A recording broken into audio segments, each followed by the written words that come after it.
Hola, mi nombre es Isaías Ortiz Echevarría, mi matrícula es 2091-43, este es el reto 2, la personalidad y su validación ante el registro civil correspondiente al módulo de Derecho de Personas y Familia de la licenciatura en Derecho de la Universidad Virtual del Estado de Guanajuato, asesorados por el doctor Ricardo Brígido Moreno.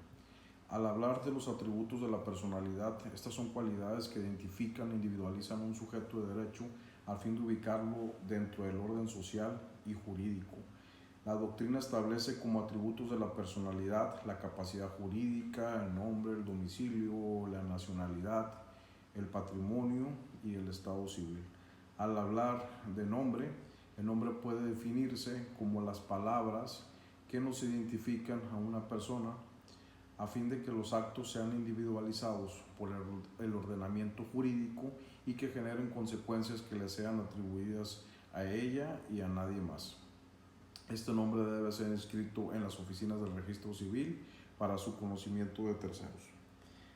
Con relación al nombre de las personas morales, se tiene que distinguir en principio dos tipos de entes colectivas, como lo son las públicas y las privadas. Tratándose de las personas morales públicas, como la nación, el estado, el municipio, entre otras, su nombre va a estar íntimamente ligado a fenómenos culturales e históricos. Por su parte, los organismos descentralizados generalmente encuentran su nombre en la ley que los crea y los regula. Es bien conocida la distinción entre denominación y razón social con la que suelen identificarse. Prácticamente en todas las actas generadas por el registro civil podemos encontrar esta atribución de la personalidad, como lo son actas de nacimiento, matrimonio o defunción. Al hablar de domicilio, el domicilio es el lugar en el que para determinados efectos del derecho una persona se asienta de manera permanente. En la legislación civil vigente se reconocen tres tipos de domicilios. El domicilio voluntario, que es aquel que se elige libremente, siempre que no se perjudique a intereses de terceros. Segundo, tenemos el domicilio legal, que es el que se le atribuye la ley a una persona, aun cuando de hecho no se encuentra ahí. Esto lo menciona el artículo 32 del Código Civil de Guanajuato, por ejemplo. Y tercero, el domicilio convencional, que de acuerdo con el artículo 35 del Código Civil del Estado es el que se designa para el cumplimiento de determinadas obligaciones. Esta atribución la podemos encontrar, por ejemplo, en las actas de defunción que son emitidas por el registro civil. Al hablar de estado civil, el estado civil o de familias es un atributo exclusivo de las personas físicas, que implica que la situación que guarda un individuo dentro de su grupo familiar con respecto a sus relaciones de matrimonio o parentesco. Así, el Estado determina en función del grupo o de los grupos sociales a los que una persona pertenece, porque el ordenamiento jurídico atribuye esta pertenencia como inherente a la persona misma.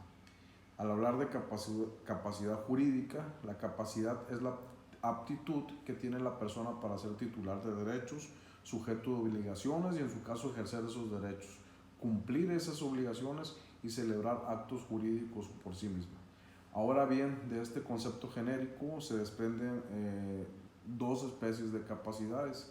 La capacidad de goce, que es decir, la aptitud que tiene para ser titular de derechos y sujeto de obligaciones.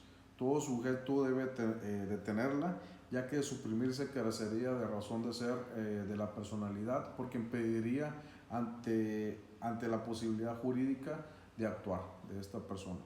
También tenemos la capacidad de ejercicio, a la cual también se le llama capacidad negocial y que puede definirse como la aptitud para ser titular de derechos, sujeto de obligaciones, celebrar actos jurídicos, así como exigir aquellos derechos y cumplir aquellas obligaciones por sí mismo.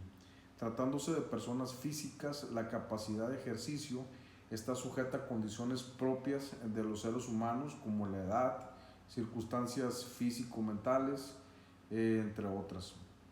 Y en cuanto a las personas morales, su capacidad de goce está limitada por sujeto, naturaleza y fines. Uno de los ejemplos de la capacidad es el momento de nacer, en las actas de defunción. Básicamente estas son las generalidades de estas 4 atribuciones de la personalidad que revisamos, como anteriormente lo había mencionado.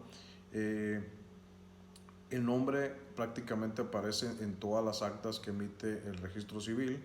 El domicilio lo podemos encontrar en actas de defunción. El estado civil actualmente aparecía en las actas de nacimiento. Ya con una reforma ya se omite esta atribución, pero obviamente lo podemos encontrar en otras actas. Y la capacidad, pues el más claro ejemplo es al nacimiento, ¿no? Que obtenemos derechos y posteriormente pues las obligaciones que nos implica. Muchas gracias.